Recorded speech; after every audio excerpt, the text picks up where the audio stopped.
قال له والله يا شيك انا قدامي سهرايه كده ومش هاجي قبل الفجر. قال له يعني انت تيجي امتى يعني؟ قال له هاجي الفجر. بقول لك انت امبارح نادي الزمالك اعلن عرض احمد فتوح والزناري ومحمد صبحي للبيع. فقبل ما تسأل ليه نادي الزمالك، جاوب الحقيقة على لسان المتحدث الرسمي باسم نادي الزمالك في الإعلام الرياضي العالمي الكابتن أحمد حسام ميدو. كابتن أحمد حسام ميدو الحقيقة حكى الحكاية والحدوتة بشكل بسيط ومبسط وهو ميسر ومسلي ومضحك في نفس الوقت. قال لك إن ليلة المباراة في المعسكر أثناء مرور الكابتن عمر جابر لمح التلاتة خارجين. عرفت منين يا كابتن عمر ان هم خارجين؟ قال لك ما كانوش لابسين الزي بتاع المعسكر او الزي بتاع نادي الزمالك، فمعنى كده ان هم خارجين. في جهة مين؟ في جهة الكابتن شيكابالا. فالكابتن عمر جابر حكى له، قال له الحق يا شيكا دول خارجين. فنادى عليهم الكابتن شيكابالا كابتن الفريق. فطبعا احمد فتوح ما عبروش وسابه ومشى. فرجع له مين؟ رجع له الاثنين الزناري والكابتن محمد صبحي.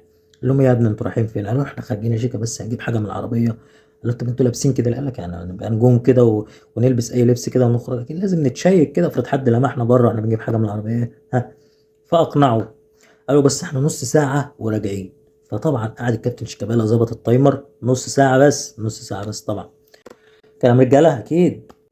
يستنى فيهم نص ساعه تخلص، ما جوش. قال لك بس ما بداش اكلم عبد الواحد ملك الانضباط كابتن عبد الواحد طبعا. فكلمهم فجم الاتنين. فاضل مين لسه ما جاش؟ كابتن احمد فتوح. طبعا جم الاتنين بعد ما خلصوا السهرية الجميلة بتاعتهم، اكيد مش بعد نص ساعة. يا ابني فين احمد فتوح؟ انتوا كنتوا خارجين ثلاثة وراجعين اتنين. قال له والله بص خد كلمه انت. فيكلموا شيكابالا وفتح السبيكر طبعا عشان كابتن عبد الواحد واقف ملك الانضباط وكده بقى. فقال له ايه يا ابني انت فين؟ قال له والله يا شيك انا قدامي سهرية كده ومش هاجي قبل الفجر. قال له يعني انت تيجي امتى يعني؟ قال له هاجي الفجر. بقول لك انت، ما انت مش سامع ولا ايه؟ فالكابتن عبد الواحد قال له بس يا شيكا قول له ما يجيش وهدومه هيجي يلاقيها بره في الريسبشن، ما يلزمناش. طبعا قمة الانضباط وقمة الأخلاق وقمة القيم وكل حاجة، مفيش بعد كده. طبعا رد فعل الإعلام الرياضي مش هيختلف كتير عن رد فعل الكابتن عبد الواحد السيد، وده بالظبط اللي حصل. كله مشى في سكة إن الزمالك والقيم والمبادئ وزيط يلا وهيص بقى وسقف. طبعا ده احسن او افضل مناسبة تنسى بيها ان نفس المجلس اعلن ان اول قرار هياخده بعد ما ينجح في الانتخابات هو انه يجدد لاحمد فتوح وانه مش هيسيبه يروح للنادي الاهلي. طبعا سيبك من ان احمد فتوح كان بيبيع ويشتري فيهم، والله لا انا مش همضي لما اخد 60 مليون انا مش عارف. كلام كله واضح وباين منه ان هو تطفيش وماشي في سكة ان انا مش عايز اجدد بس مش عايز اقولها صريحة، فخلي عندك قيم ومبادئ زي ما انت بتقول وسيبنا امشي. وخصوصا ان انا مش فاضل في عقد غير كام شهر. يعني امير هشام واعلاميين كتير وناس كتير اتكلمت في سكه ان الاهلي يعتبر مخلص مع اللاعب، او انه مستني بس لمجرد ان عقده ينتهي علشان قوانين الفيفا والكلام اللي زي كده، وان ما ينفعش الاهلي يخش او يتفاوض بشكل رسمي على الاقل دلوقتي. طيب تخلص على كده؟ لا طبعا. يعني احنا عارفين ان الاعلام الرياضي في مصر هو اعلام اهلاوي، اعلام دايما في سكته وفي مصلحه الاهلي بس.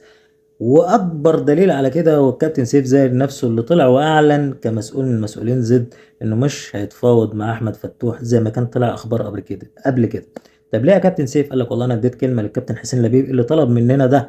طبعا يعني مفيش احسن من كده، مفيش اجمل من كده. علاقات في دوري لا هي علاقات بين منافسين ولا بتاع، لا ده علاقات وديه خالص. لو الكابتن سيف شغال في الزمالك مش هيعمل الواجب ده بصراحه. كابتن ابراهيم فايق طبعا كل الاعلام بلا استثناء طلع بقى ويزيد في سكه ان الزمالك هو اللي ماشي احمد فتوح، مش انه كده كده كمان كام شهر ماشي وان هم مش عارفين يجددوا معاه وانهم فشلوا في ده، لا.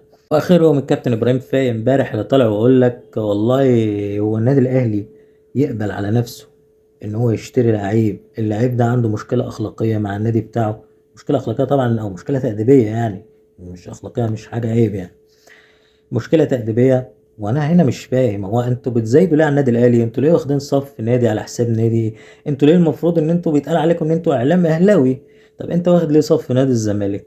وبعدين ايه المشكله ان انا اشتري لاعب عنده مشكله مع النادي بتاعه اللي قبل؟ انا مش عرفني اصلا مشاكله مع النادي بتاعه كانت ايه.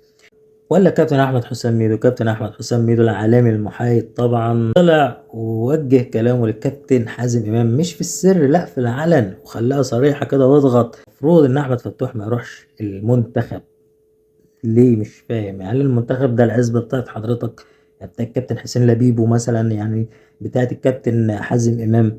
يعني طب فيتوريا ملوش رأي في الموضوع؟ طيب لا هو مشكلة تأديبية. يعني ايه مشكلة تأديبية؟ انت عندك مشكلة مع النادي بتاعك، اوكي انت جاهز ولا مش جاهز؟ هل انت رفعت للنادي بتاعك جزمه مثلا؟ ولو ان ده حصل قبل كده وما كانش فيها مشكله يعني، هل حاجه مخله مثلا حصلت؟ لا مفيش. طب انت، انا مش حضرتك مش عايز يروح المنتخب ليه؟ مش فاهم يعني ايه إيه العلاقه؟ طيب طب ما الكابتن عصام الحضري مشى وهرب من النادي الاهلي وراح سيون، ومع ذلك كان بيجي المنتخب وعادي يعني. وكنا وقت ما بيلعب المنتخب بنشجع، والحضري ما نعرفكش صباح الفل بنشجع المنتخب. ايه المشكله يعني؟ ايه العلاقه؟ مش فاهم.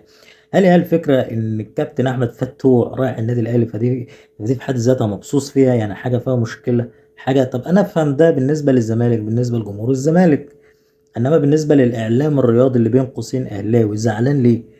فاللي تستنتجه من حاجة زي كده هو إن الإعلام الرياضي في مصر إعلام أهلاوي مش محايد، وإن أنت كأهلي ما ينفعش تعمل حاجة تضايق بيها جمهور نادي الزمالك أو تضايق بيها الزمالك. يعني مش هيبقى بعد إمام عاشور أحمد فتوح، والله أعلم اللي جاي مين، زيزو مثلا ولا مين في النهاية. بس يا جدعان والله ما تقلقوا وما تخافوا. هو على فكرة لحد دلوقتي الموضوع مش محسوم. وطبعا الأهلي لو قال انا عايز احمد فتوح بكره الصبح هيبقى موجود في الاهلي. بس انت لحد النهارده او لحد دلوقتي ما تعرفش الاهلي عايز ايه، وخصوصا ان احمد فتوح بنسبه كبيره في الاهلي. لكن في خيارات تانية قدام احمد فتوح وقدام الاهلي نفسه. ممكن يروح بيراميدز، ممكن الوكيل بتاعه يسواه ويروح الخليج. فهدوا شويه، اهدوا، وفروا الزعل والقلق والرعب بتاعكم لحد ما الموضوع ان شاء الله يتم.